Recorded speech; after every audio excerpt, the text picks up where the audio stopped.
अस्सलामुअलैकुम दोस्तों, उम्मीद है आप सब खैरियत से होंगे।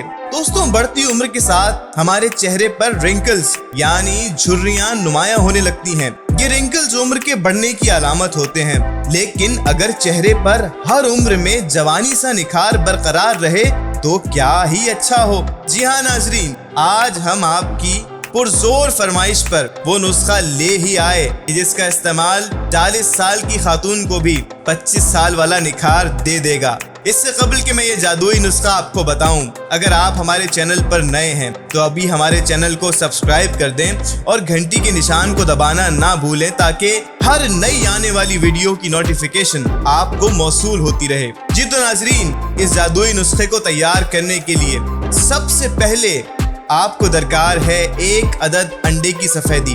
ख्याल रहे कि जर्दी को बिल्कुल जुदा कर लेना है। अब इस सफेदी में 1 चम्मच पिसी हुई चीनी, जिसे आइसिंग शुगर भी कहते हैं, शामिल कर लें और अब इस आमेजे में 1 चम्मच भर के ग्लिसरीन शामिल कर लें। दोस्तों, ग्लिसरीन के जिल्द के हवाले से फवायद तो आप जानते ही हैं। अब इन तीनों अज्जा को अच्छी तरह फेंटें। जब एक मुतवाजिन आमेजा यानी पेस्ट सा तैयार हो जाए तो इसे महफूज कर लें। दिन में किसी भी वक्त चेहरे पर लगाएं, कुछ देर लगा रहने दें और ये सूखने लगे और जिल्द पर खिंचाव महसूस हो तो इसे पानी से धो लें। दोस्तों, एक बार के इस्तेमाल से ही आप हैरान रह जाएंगे। आपकी जिल्द की झुर्रियां मुकम्मल गायब होने लगेंगी और बढ़ती उम्र के सबब लटकी हुई जिल्द एकदम कसी हुई और चमकदार हो जाएगी। इसके इस्तेमाल से आपको जैसे भी रिजल्ट्स मिलें, आप हमें कमेंट बॉक्स में जरूर बताएं।